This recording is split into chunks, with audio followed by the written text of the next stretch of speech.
విజయనగరం జిల్లా భోగాపురం మండలంలో పులి సంచారం స్థానికులను హడలెత్తిస్తోంది. చేపల కంచేరు, దిబ్బలపాలెం, ఎయిర్పోర్టు ప్రాంతాల్లో పులి తన పిల్లలతో సంచరిస్తున్న ఆనవాళ్లు బయటపడ్డాయి. పులి పాదముద్రను ఎయిర్పోర్టు నిర్మాణ కూలీలు, దిబ్బలపాలెం జీడి రైతులు గుర్తించారు. ఎయిర్పోర్టు రన్వేకి సముద్ర తీరానికి మధ్యనున్న జీడి తోటల్లో పులి ఉన్నట్లు స్థానికులు అనుమానిస్తున్నారు. ఎయిర్పోర్టు ప్రాంతంలో క్రేన్లు, ప్రొక్రేన్లు, టిప్పర్లతో రాత్రి పగలు పనులు జరుగుతున్నాయి. దీంతో ఈ ప్రాంతానికి వచ్చిన పులి కొబ్బరి తోటల వైపు వెళ్లినట్లు పాదముద్రలను బట్టి తెలుస్తోంది.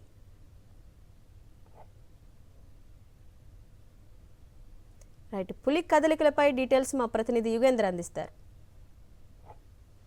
విజయనగరం ఒరిస్సా సరిహద్దులోని తూర్పు కనుమల్లో పులుల సంచారం ఇప్పటికే బయటపడింది. ఇక్కడ రెండు పులులు తిరుగుతున్నాయని, ఒకటి అటు సాలూరు వైపుగా, మరోటి ఎస్కోట వైపు రెండు పులులు సంచరిస్తున్నాయనేటువంటిది ఇప్పటికే అటవీ శాఖ అధికారులు ధృవీకరించారు. సముద్ర తీరం ఏదైతే బంగాళాఖాతం సముద్ర తీరం ఉంది, ఈ సముద్ర తీర ప్రాంతంలో తిరుగుతున్నట్టుగా మనకు తెలుస్తోంది.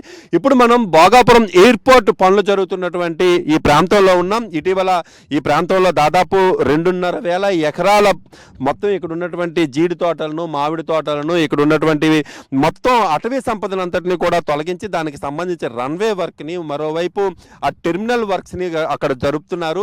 ఈ నేపథ్యంలో ఇక్కడ పూర్తిగా ఈ చెట్లన్నీ కూడా తొలగించిన తర్వాత తాజాగా రాత్రి వర్షం పడింది. వర్షం పడిన తర్వాత ఈ ఏదైతే ఎయిర్పోర్ట్ పనులకు మట్టి ఎక్స్కావేషన్ చేసి దిబ్బలు వేశారో ఆ దిబ్బల మీద మరలా పులి తాలూకా పగ్ మార్క్స్ అయితే మనకు కనిపిస్తున్నాయి. మన కెమెరా చూపిస్తారు. ఇప్పుడు ఈ పగ్ మార్క్స్ స్పష్టంగా కనిపిస్తుంటాయి, మనం చూడొచ్చు. ఈ లైన్స్ అన్నీ కూడాను ఇక్కడ మనకి వరుసగా తన తాలూకా పాదముద్రలన్నీ కూడాను ఇగో ఇలా పాదముద్రలన్నీ మనకు కనిపిస్తూ ఉంటాయి. ఈ పాదముద్రలను చూసి మనం ఉన్నట్టయితే ఈ పులి ఈ ప్రాంతంలో పర్యటించింది ఉదయాన్నే వచ్చి ఉంటుంది అనేటువంటిది మనకు చాలా స్పష్టంగా అర్థమవుతోంది. తర్వాత ఇక్కడ మట్టి దెబ్బలు ఎక్కువ ఉండటంతో అది వెళ్ళటానికి అవకాశం లేకపోయింది. ఎంట్రీ అయింది కానీ ఎగ్జిట్ అవడానికి అవకాశం లేక మళ్ళీ వెనక్కి వచ్చేసినటువంటి పరిస్థితి అయితే కనిపిస్తుంది.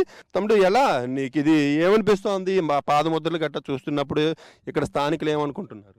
ఇవే ఇంతకు ముందు కనబడిందటండి. కాకపోతే ఇది పులి ముద్రలో లేకపోతే ఏ ముద్రలో మాకు తెలీదు. కాకపోతే ఇవి పులి ముద్రలో అయితే అనిపించింది, అందుకే చెప్పాం మేము. మా సార్కి అయితే చెప్పాము.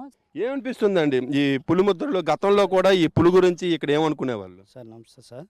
సార్ అయితే మా కుర్రోళ్ళు వచ్చి నాకు చెప్పారు సార్. చెప్తే వచ్చి చూశాను. చూసిన తర్వాత ఈ పెద్ద ముద్రలా ఉండడం వల్ల పులి అని అనుమానం వచ్చింది సార్. అయితే ఇది పులి అని మాకు కూడా తెలియదు సార్. పులా లేకపోతే ఇంకేదైనా మనకు తెలియదు. అలాగే మన వాళ్ళకి కూడా చెప్పాను. చెప్తే వాళ్ళు వచ్చి చూశారు. అది వాళ్ళకి కూడా అనుమానంగా ఉందని వాళ్ళు అనుకొని వెళ్ళిపోయారు సార్. గతంలో ఎప్పుడైనా ఇలాంటి పులుల సంచారం అట్లాంటిది మీకు ఏమైనా అనిపించిందా? మీ దిబ్బలపాలెం గ్రామస్తులు ఏమనుకుంటున్నారు? ఇప్పుడు దిబ్బలపాలెం గ్రామంలో 3 రోజుల క్రితం అనుకున్నారు సార్, పులి వచ్చింది అని అనుకున్నారు. కానీ మరి వాళ్ళు చూసారో చూడలేదు అనేది మనకు తెలియదు సార్. రైట్. ఇక్కడ వీళ్ళ మాటలను బట్టి మనకు తెలుస్తుంది ఏంటంటే 3 రోజుల క్రితం పులి సంచారం కొంతమంది రైతులు చూసినట్టుగా, కొంతమంది మత్స్యకారులు చూసినట్టుగా తెలుస్తోంది.